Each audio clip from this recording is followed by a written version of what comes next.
Shri Ullas Babu, M ജയചന്ദ്രൻ്റെ ചോദ്യം അതാണ്. ഇതൊക്കെ ഒരു ഇലക്ഷൻ സ്റ്റണ്ട് മാത്രമാണോ എന്ന് ആളുകൾ സ്വാഭാവികമായും സംശയിക്കില്ലേ? ഇതൊക്കെ പറയുന്നു, പക്ഷേ ഇത് നടന്ന അന്വേഷണങ്ങളിലൊന്നും കാര്യമായി ഉന്നതരിലേക്ക് അങ്ങനെ വലിയ തോതിൽ എത്താൻ കഴിഞ്ഞിട്ടില്ല. സ്വർണ്ണക്കടത്ത് കേസ് വലിയൊരു ഉദാഹരണമായി നമുക്ക് മുന്നിൽ ഉണ്ട്. ഇത് ഒരു തെരഞ്ഞെടുപ്പോടുകൂടി അവസാനിക്കുന്ന ആരോപണ പ്രത്യാരോപണങ്ങളായി മാത്രം ചുരുങ്ങുമോ എന്ന് ആരെങ്കിലും സംശയിച്ചാൽ അവരെ കുറ്റം പറയാൻ പറ്റുമോ?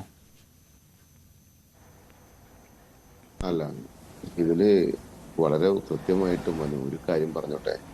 ഇടതുപക്ഷത്തിന്റെ പ്രതിനിധിയായിട്ടുള്ള അദ്ദേഹം സംസാരിച്ചത് എന്താണ്? ആ 90 കോടി രൂപയുള്ളൂ, ബാക്കിയുള്ളത് ഇല്ല. അങ്ങനെയുള്ള സാങ്കേതിക അല്ലെങ്കിൽ അദ്ദേഹത്തിന് മനസ്സിലാവാത്തതുമായിട്ടുള്ള കുറെ കാര്യങ്ങളാണ് എന്നുള്ളത്. അഴിമതി എന്ന് പറയപ്പെടുന്നത് വ്യക്തമായിട്ട് അവിടെ ഇല്ലേ? അത് കേസ് നിർത്തിവെച്ചു അല്ലെങ്കിൽ അന്വേഷണങ്ങൾ ഇനി മുന്നോട്ട് പോകുന്നില്ല എന്നിവരെ ആരെങ്കിലും അറിയിച്ചിട്ടുണ്ടോ? അത് ഒരു അന്വേഷണ ഏജൻസി ഒരു വിഷയവുമായി അന്വേഷിക്കുമ്പോൾ ആ അന്വേഷണ ഏജൻസിയുടെ സ്വാതന്ത്ര്യത്തോടുകൂടി അത് അന്വേഷിക്കും. അവിടെ ഇന്ന മാതിരി അന്വേഷിക്കാൻ പാടുള്ളൂ എന്ന് കൂടി ഇനി CPM നിശ്ചയിച്ച പോലെ അന്വേഷിക്കണമെന്ന് ഇദ്ദേഹം ആവശ്യപ്പെട്ട. പക്ഷെ അതിനൊരു സമയപരിധിയില്ലേ? 4-5 വർഷം കഴിഞ്ഞാലും ഇത് വരില്ല എന്ന സൂചനകൾ വരുന്നു എന്നതാണ് ചോദ്യം. സമയമില്ലേ സാർ? ഇവർ കട്ടത് ചെറിയ കാര്യമല്ല മനു.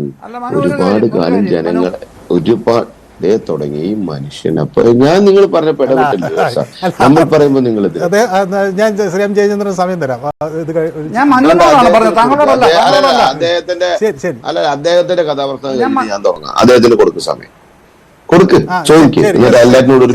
ശ്രീ എം ജയചന്ദ്രൻ, അദ്ദേഹത്തിന് തർക്കമില്ല, അങ്ങേക്ക് ഒരു വാക്ക് പറയാം. അതിനിടയിൽ എന്തോ പറയാൻ ഉന്നയിച്ചത് ഒരു വാക്കല്ല, 5 മിനിറ്റ് ആള് പ്രസംഗിക്കട്ടെ, അതിന് ഞാൻ മറുപടി പറയും. അല്ല, അതിന്റെ നിലപാട് മനുവാണ് പറയേണ്ടത്. ഞാൻ അദ്ദേഹത്തോട് സമയം ചോദിച്ചിട്ടില്ല. ഞാൻ ആങ്കറായ താങ്കളോടാണ് പറഞ്ഞത് 1 മിനിറ്റ് സമയം മനു എന്നാണ് പറഞ്ഞത്. ഞാൻ ചോദിച്ചിട്ടില്ല.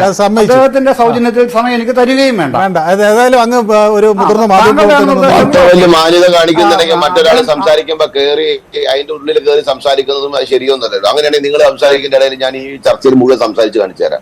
അതല്ല നമ്മളൊരു തർക്കത്തിലേക്കല്ല. തർക്കമല്ല, ഒരു കാര്യം ഇടതുപക്ഷത്തിന് എന്തിനാണെന്ന് ഇത്ര അധികം ബുദ്ധിമുട്ട്? എന്താ നിങ്ങൾക്ക് ഇത്ര വിഷമം ഒരു കാര്യം പറയുമ്പോ?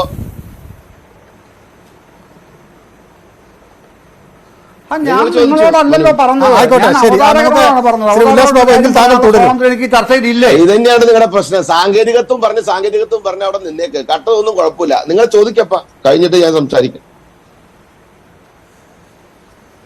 ശരി, ഞാൻ 1 മിനിറ്റ്, ഞാൻ ആനന്ദ് കൊച്ചുകുടിയിലേക്ക് ആയിക്കോട്ടെ.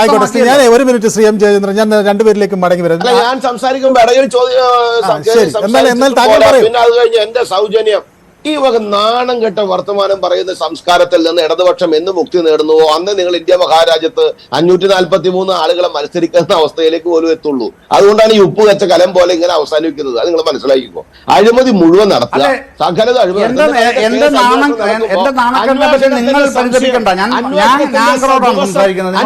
എത്ര ദിവസം നടത്തണം എന്നുള്ളതൊക്കെ ഇവർ നിശ്ചയിക്കുന്ന പോലെ നടത്തണമെന്നും പറഞ്ഞാൽ എന്റെ പൊന്നും മനു, അതൊക്കെ അങ്ങ് കയ്യിൽ വെച്ചാൽ മതി എന്ന് ആ ബഹുമാന സുഹൃത്തോടൊന്ന് പറഞ്ഞു.